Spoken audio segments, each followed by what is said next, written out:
Assalamualaikum warahmatullahi wabarakatuh. Alhamdulillahirabbil alamin wa bihi nasta'in ala umuri dunya waddin. Wassalatu wassalamu ala asrofil anbiya'i wal mursalin wa ala alihi wa sahbihi wa man tabi'ahu ila yaumiddin, amma ba'du. Yang saya cintai dan saya banggakan, anak-anakku kelas 7 MTS Nurul Falah. Alhamdulillah, puji syukur sama-sama kita panjatkan kehadirat Allah Subhanahu wa taala. Insyaallah kalian dalam keadaan sehat walafiat, walau masih dalam keadaan pandemi Covid-19 dan kalian masih belajar di rumah, tapi tetap semangat ya untuk belajar, jangan kendor belajarnya. Apalagi sudah semakin dekat kita akan menghadapi penilaian tengah semester atau PTS. Jadi kalian tetap tekun, tetap rajin belajarnya agar mendapatkan hasil yang memuaskan, hasil yang baik. Anak-anakku, kita lanjutkan materi kali ini untuk mata pelajaran SKI pada bab yang ketiga, yaitu tentang periode Madinah. Bab 2 kita telah mengetahui tentang periode Makkah. Sekarang kita coba perjalanan Rasulullah SAW pada periode Madinah. Hijrah adalah ketetapan yang memang didapati oleh Rasulullah SAW. Ini perintah dari Allah Subhanahu wa taala. Sebab awalnya Rasulullah memang berdakwah di kota Mekah, kota kelahiran Rasulullah. Begitu banyak halangan dan rintangan yang ia terima, terutama dari orang-orang kafir Quraisy yang memusuhi beliau. Tiba-tiba datang perintah Rasulullah untuk hijrah. Padahal tahun-tahun sebelumnya juga pernah terjadi hijrah. Ketika pada zaman Nabi Ibrahim, Nabi Yusuf, ya, kemudian Nabi Musa, sampailah kepada Nabi Muhammad SAW yang mengajak untuk hijrah. Jadi hijrah kan artinya kalau sekarang ini dari tempat yang awalnya tidak baik ke tempat yang baik. Ya, untuk mengawali hal seperti itu memang ketika itu di Mekah Al-Mukarramah banyak sekali tantangan dan rintangan ketika Nabi berdakwah. Nabi berdakwah pada waktu di kota Mekah kan secara sembunyi-sembunyi. Maka ketika Nabi berdakwah di kota Madinah, ya Nabi terang-terangan. Itu pun ketika dia akan meninggalkan kota Mekah begitu sulitnya penjagaan di mana-mana. Karena sudah tersebar kabar ketika Nabi akan hijrah ke kota Madinah. Jadi orang-orang kafir Quraisy sudah mempersiapkan bagaimana supaya Nabi Muhammad tidak sampai hijrah ke kota Madinah. Berkumpullah pemuda-pemuda Quraisy ya untuk mengepung rumah Rasulullah SAW. Dipersiapkan dengan matang, dijaga ya, dari segala penjuru. Ya, Nabi juga mempersiapkan bagaimana caranya bisa keluar dari kota Mekah. Karena ini perintah Allah ya dijalankan. Dia yakin pasti Allah juga akan menjaganya. Ya kan, kalau kamu ingat ya ketika itu kan tempat tidur Rasulullah digantikan oleh sahabat Ali bin Abi Thalib. Beliau ditemani oleh sahabat Abu Bakar untuk hijrah. Banyak sekali kan halangan rintangan ketika Nabi itu kan mengumpat di gua Sur ya. Air sudah sampai ketahuan tapi dijaga oleh yang namanya laba-laba. Jadi orang awalnya sudah yakin bahwa di gua itu ada Rasulullah, tapi karena ada laba-laba yang menjaganya, salah seorang diantaranya ada yang tidak yakin bahwa kalau sudah ada laba-laba nggak mungkin ya Rasulullah akan ada di dalam gua itu. Ini cerita-cerita ketika Nabi akan hijrah ke kota Mekah, Madinah ya. Jadi banyak penjaga-penjagaan ya yang dilakukan oleh Rasulullah SAW dan halangan rintangan juga banyak sekali.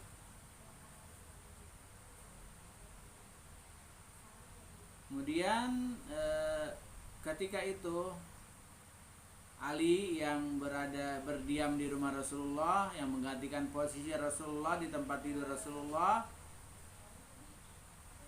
Kemudian juga ada Abdullah bin Abu Bakar ditugasi untuk memantau perkembangan berita di kalangan orang-orang kafir Quraisy yang berada di Mekah.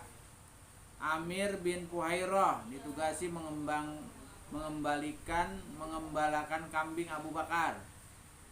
Yang ketika itu Abu Bakar juga bersembunyi di gua Sur ya dengan Rasulullah SAW. Amir mengikutinya dengan kambingnya guna menghapus jejaknya dihapus. Sementara itu pihak Quraisy terus berusaha keras mencari jejak Rasulullah. Pemuda-pemuda Quraisy yang kuat kekar dengan wajah yang beringas sambil membawa pedang mondar-mandir ke segenap penjuru, bergerak menerobos masuk.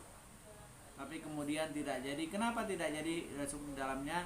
Karena tadi saya sudah ceritakan gua itu sudah dijaga oleh laba-laba, sarang laba-laba. Ya. Walaupun sempat ada rasa khawatir dari Abu Bakar ya karena berada lama di dalam gua, sampai dia juga kena gigitan serangga, tapi dia berusaha supaya tidak berteriak, supaya tidak kaget dan sebagainya. Ini yang dilakukan ya untuk menjaga Rasulullah SAW. Maka turunlah firman Allah yang artinya kamu tidak menolongnya. Sungguhnya Allah telah menolong, yaitu tatkala orang-orang kafir mengusirnya. Iya, sama aja orang-orang kafir mengusir Rasulullah. Walaupun Rasulullah ditemani oleh Abu Bakar. Ya. Jadi selain meyakini bahwa apa yang dicari tempatnya tidak membuahkan hasil, segerombongan musyrikin meninggalkan gua tersebut. 3 hari 3 malam Rasulullah bersama Abu Bakar di dalam gua yang senyap gelap. Ya, pada hari ketiga ketika keadaan sudah tenang, untuk kedua insan yang saling mencintai ini didatangkan oleh Amir bin Fuhairah. Asma pun datang menyiapkan makanan. Dikisahkan Asma merobek ikat pinggangnya lalu sebelah digunakan untuk menggantungkan makanan yang sebelah lagi, sehingga lalu diberi nama Zat an Nikotin yang memiliki 2 sabuk. Ini yang dialami oleh Asma, putri dari Abu Bakar Siddiq. Setelah 3 malam berada di gua, pada malam Senin tanggal 1 Rabiul Awal tahun pertama Hijriah, ya, Abu Bakar, Amir bin Fuhairah beserta seorang petunjuk jalan yang bernama Abdullah bin Uraiki keluar dari gua berangkat menuju Madinah. Rasulullah SAW duduk di atas unta yang dalam kitab Tarikh disebut nama Al-Quswah, ya, nama untanya Al-Quswah. Menjelang siang Rasulullah dan Abu Bakar berangkat meninggalkan Gua Sur karena mengetahui pihak Quraisy sangat gigih ya dalam mengusir Rasulullah SAW. Ini yang menjadikan kekuatan ya bagi sahabat Abu Bakar Siddiq untuk mendampingi Rasulullah SAW. Ya, ini yang menjadi kekuatan Rasulullah ya, yang pada awalnya khawatir ya, ketika itu banyak pemuda-pemuda kafir Quraisy yang selalu mengikuti jejak Rasulullah SAW. Ya, bersama kemudian selama 7 hari Rasulullah bersama Abu Bakar, Amir dan petunjuk jalan, ya akhirnya sampailah ke kota Madinah ya. Jadi pada hari Senin tanggal 8 Rabiul Awal sampailah ke kota Madinah, dan sambutan ya dari orang-orang Madinah juga sangat baik, ya. Jadi banyak di antara mereka yang belum pernah melihat Rasulullah SAW, sekarang dia melihat secara langsung sambutan yang begitu baik, yang begitu diagung-agungkan, ya, dengan dengan kalimat sholawat, ya, dengan sholawat badar, ya, itu disambut Rasulullah SAW dengan sholawat yang berbunyi yang yang sering kali kita dengar, ya, kalimat itu. Tala'al badru alaina min saniyatil wada wajaba syukru alaina mada'ali lahida ayyuhal mab'usu fina kitabil amril muta.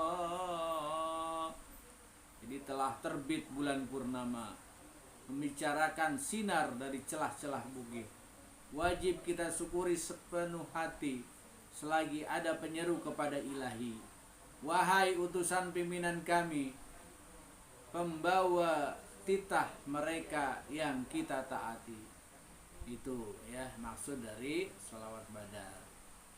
Jadi Abu Ayyub sebagai penyokong Nabi, ia pun tampil menjadi penolong dengan penuh sukacita, telah mempersiapkan pembangunan rumah bagi Nabi. Terserah olehmu, wahai kekasih Allah, bagaimana yang kamu inginkan, yang kau tinggali yang mana, kami sangat bahagia bersamamu, kata Abu Ayyub. Jadi di rumah pemberian Abu Ayyub itulah Rasulullah memilih untuk tinggal bersama istrinya Saudah binti Zama, yang kedua putrinya Fatimah dan Ummu Kulsum. Hari itu jatuh pada hari Jumat, sehingga beliau segera untuk melaksanakan ibadah Jumat, dan pertama kali Jumat diselenggarakan di kota Madinah. 4 hari sebelumnya, sebelum tiba di Madinah, lembah Wadi Ranunah, Baqi, tempat penjemuran kurma milik 2 orang anak yatim dari Bani Nazar, unta Nabi SAW menghentikan langkahnya. Nabi pun turun dari untanya dan bertanya, kepunyaan siapa tempat ini?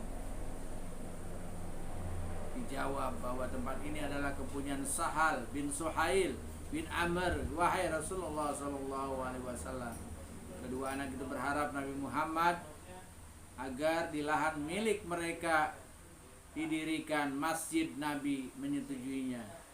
Ya, itu awalnya dia menginginkan di lahan dia sendiri didirikan masjid oleh Nabi.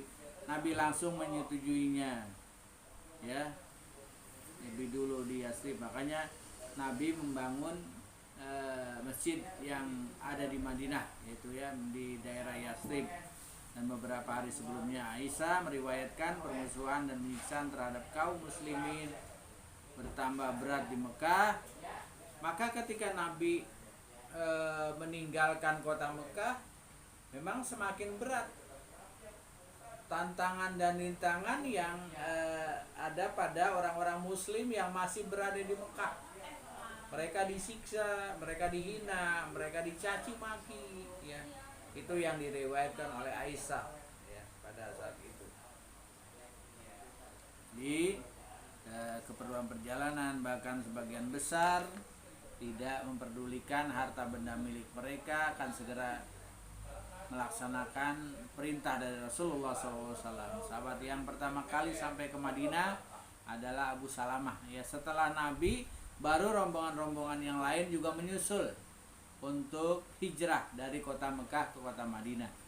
Jadi antaranya Abu Salamah bin Abdul As'ad, kemudian ada Amir bin Rabbah bersama istrinya Laila bin Abi Hasham, kemudian juga para sahabat-sahabat yang lain, ya, yang terang-terangan, ya, mereka juga sahabat Nabi yang hijrahnya masih takut, ya, dengan orang-orang kafir Quraisy yang begitu kejam kalau melihat banyak penduduk Mekah yang hijrah dari kota Mekah ke kota Madinah.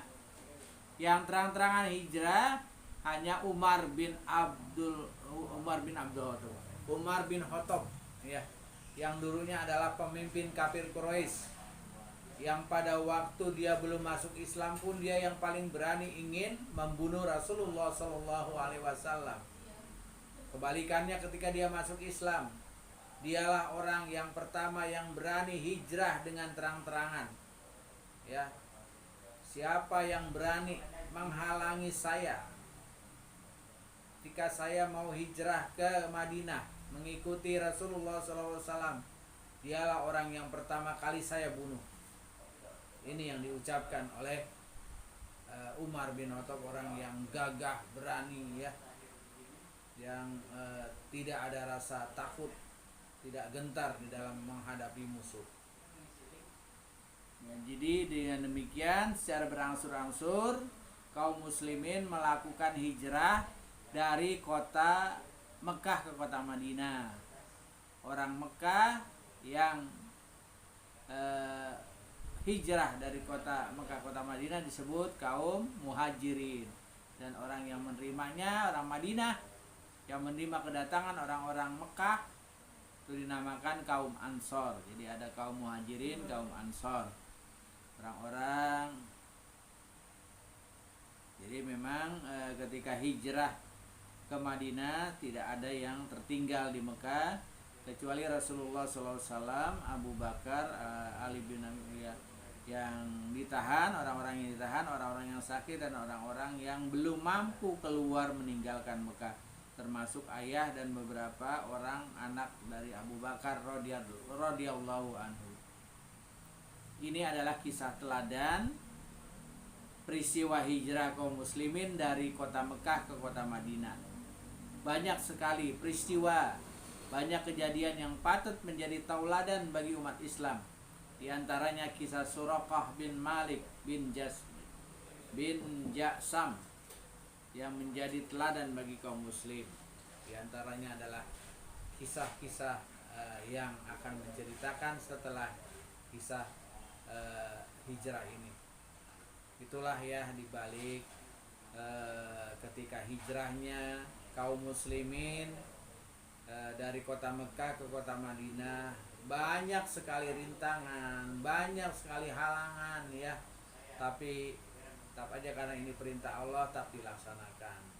Walaupun hijrah cara berangsur-angsur, tapi alhamdulillah ya semuanya bisa berjalan dengan lancar, walaupun terus diintimidasi oleh orang-orang kafir Quraisy. Ini adalah menjadi pelajaran ya buat kita sebagai seorang muslim yang harus berani menegakkan kebenaran, terutama di negara kita, negara Indonesia.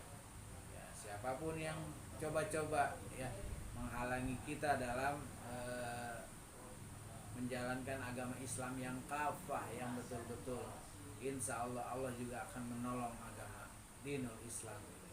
Mudah-mudahan ya, bisa menjadi acuan ya buat kita sebagai generasi penerus untuk mempertahankan dinul Islam ini. Dan sebagai akhir dari pertemuan kita kali ini, tetap ya kalian semangat belajar, jaga kesehatan kalian, dan untuk tugas ini kamu cukup saja nanti menulis sholawat badar ya, sholawat yang penyambutan dari Rasulullah SAW ketika datang ke kota Madinah. Ya, kamu tulis dengan bahasa Arab dan kemudian kamu artikan. Itu saja tugas dari saya. Kalau sudah selesai, kirim langsung, kamu tulis di buku tulis dan kamu kirimkan ke WA Pak Irfan. Itu saja. Terima kasih. Billahi taufiq wal hidayah. Assalamualaikum warahmatullahi wabarakatuh.